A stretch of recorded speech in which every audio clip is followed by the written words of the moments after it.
This is OwlUp, where learning happens in minutes, not hours. For a deeper journey, explore all our courses at owlup.co. Now, let's dive in.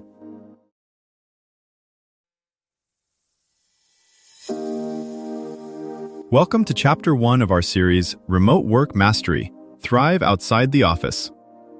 In this episode, titled The Remote Mindset, Freedom Requires Structure, we'll explore the essential components of a productive remote work mindset. So, if you're ready to unlock your potential and find that perfect balance between freedom and structure, let's dive in. You get more freedom working remotely, but most people use that freedom to work more, not less. 1 minute you're checking a quick message. An hour later, it's midnight and your brain's still in the office. So why does no schedule so often feel like no off switch? Stanford data says remote and hybrid workers are about 9% more productive on average, but only when their freedom is paired with clear rules of the game, expectations, metrics, and meeting norms. Without those guardrails, the same freedom that can energize you starts to blur your days, stretch your hours, and quietly drain your focus. This is why teams like GitLab don't just allow flexibility. They surround it with detailed handbooks, communication cadences, and documented workflows so people aren't guessing how to succeed from their couches. The real shift is mental. Instead of letting your calendar be something that happens to you, you treat structure as a tool you design. Think of it like assembling a custom toolkit, daily rituals that anchor you, boundaries that protect your attention, and feedback loops that show you whether what you're doing is actually working. The tricky part is that nobody hands you this toolkit when you go remote.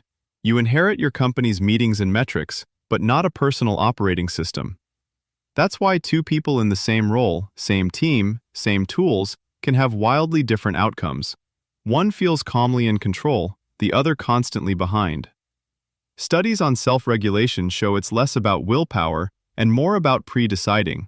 When you start, when you stop, how you recover, and how you'll know you're on track, before the chaos of the day starts negotiating with you. Most people try to fix remote chaos at the wrong layer. They start with tools, new apps, prettier to-do lists, a different calendar layout, when the research keeps pointing back to mindset, how you think about your time, attention, and availability before you touch any tool. Psychologists call this self-regulation, but in practice, it's 3 simple questions you answer for yourself every day. 1. What mode am I in? 2. What matters most in this mode? 3. What will end this mode? Modes matter because your brain is terrible at being always on. GitLab's handbook, for instance, bakes this into process. There are explicit modes for deep work, async collaboration, and synchronous discussion, each with different expectations. When you work remotely, you need your own version of that clarity, or your day dissolves into reacting. Try thinking in 3 core modes. Focus mode, hard, cognitively heavy work. Support mode, responding, helping, unblocking others. Maintenance mode, admin, docs, planning. Stanford's findings on productivity line up with this. People get more done when it's obvious which game they're playing and how to keep score. If you don't choose your mode, Slack or email will choose support mode for you, on repeat. The second piece is deciding what matters inside each mode. That means naming 1 or 2 visible outcomes in advance. A drafted proposal, 3 customer tickets resolved, a project plan updated. Vague intentions like work on project X invite drift. Specific outcomes create natural guardrails. This is where autonomy becomes an asset. You pick how to hit those outcomes, but you've removed the question of what you're doing. The third, and most neglected, piece is designing your stopping points. Microsoft's data on quiet hours shows this clearly. People who define hard edges around when they won't respond reclaim attention and energy. Stopping points can be time-based. At 5:30, I shut the laptop. Event-based. When this draft is done, I pause. Or state-based. When I feel my concentration drop twice in 10 minutes, I switch modes. Treat these decisions as experiments, not life sentences. The goal isn't to build a perfect schedule. It's to take back authorship of your day, one clear mode and one clear stopping point at a time. A practical way to see this mindset is to watch how different people script their day. One engineer I coached starts by labeling 3 calendar blocks simply: build, unblock, reset. During build, Slack is closed, phone is in another room, and her only job is moving one key project forward. In unblock, she races through PR reviews and messages. Reset is for clearing her task list, planning tomorrow, and actually shutting down.